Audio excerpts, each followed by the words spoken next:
IIT Roorkee में 22वां दीक्षांत समारोह बड़ी धूमधाम से मनाया गया। इस दौरान आईआईटी के डिग्री प्राप्त करने वाले छात्र छात्राओं में भारी उत्साह देखने को मिला।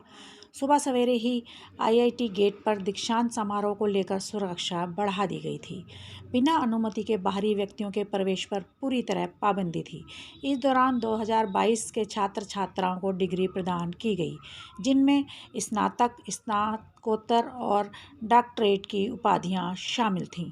वहीं 1005 स्नातक, 638 स्नातकोत्तर और 379 डॉक्टरेट की उपाधियां छात्र छात्राओं को वितरित की गईं।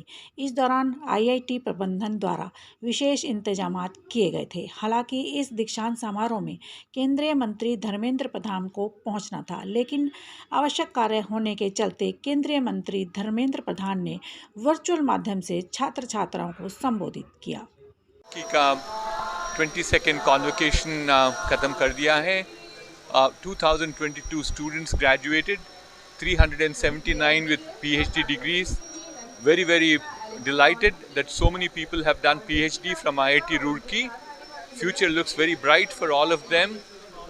तो टेक्नोलॉजी इतना एक्सेलरेशन हो रहा है, उसके साथ तो इतना एप्लीकेशन हो रहा है, एम्प्लीफिकेशन चल रहा है, कॉस्ट भी कम हो रहा है, तो डेमोक्राटाइजेशन भी चल रहा है। तो future for all these people who have graduated is very bright, especially we have Amrit Kaal ahead of us. We wish them all good luck. Thank you. मैं बताया 2022 छात्रों को इस बार कन्वोकेशन में डिग्री दी गई, जिसमें 379 पीएचडी स्टूडेंट थे, उसमें से 100 जो है छात्राएं थीं जिनको पीएचडी की डिग्री दी गई। तो ये पीएचडी जो है इस बार का हाईएस्ट नंबर है। और जो गर्ल्स का पार्टिसिपेशन है वो भी पिछली बार 19% था जो डिग्री मिलने में, इस बार 26% हो गया। तो जो प्रेसिडेंट गोल्ड मेडल जो होता है, जो ओवरऑल ऑलराउंड परफॉर्मेंस होती है, उसकी बेसिस पर दिया जाता है। तो जैसा कि आपने सुना होगा, तो पहली बार एक गर्ल छात्रा जो है हमारी यहाँ पे, उनको प्रेसिडेंट गोल्ड मेडल दिया गया है।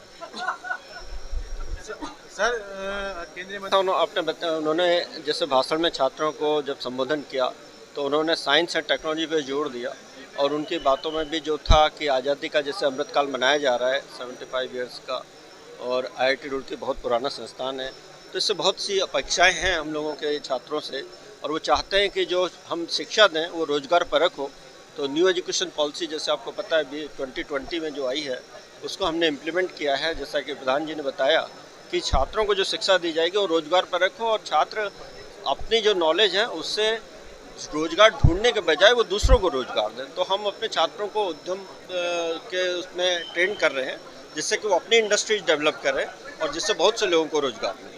और साथ ही साथ हम उत्तराखंड की जो लोकल प्रॉब्लम है उसको भी सॉल्व कर रहे हैं। लेकिन फाइनली जो हमारा आईआईटी रुड़की का टारगेट है वो लोकल से ग्लोबल जाने का है। तो हम जो भी क्वालिटी प्रोडक्ट बना रहे हैं वो हम इंटरनेशनल मार्केट के लिए हिसाब से बना रहे हैं। तो हमारे छात्र छात्राएँ और जो प्रोफेसर्स हैं इसमें बहुत मेहनत कर रहे हैं, और बहुत सी इंडस्ट्रीज से हमें सपोर्ट मिल रहा है। तो हम आशा करते हैं कि जो हमारा विजन है आईआईटी रुड़की का, कि जब इंडिया 2047 सेलिब्रेट हो रहा है, आईआईटी रुड़की 200 साल सेलिब्रेट करेगा, तो उसमें बहुत सी नई टेक्नोलॉजी आईआईटी रुड़की के द्वारा जो है देश में लागू हो जाएगी। तो मेक इन इंडिया के कॉन्सेप्ट पर हम लोग काम कर रहे हैं। तो आत्मनिर्भर भारत होगा, उसमें आईआईटी रुड़की का भी योगदान होगा, ऐसा मैं आशा। ब्रह्मानंद चौधरी, दिव्या टाइम्स इंडिया, रुड़की।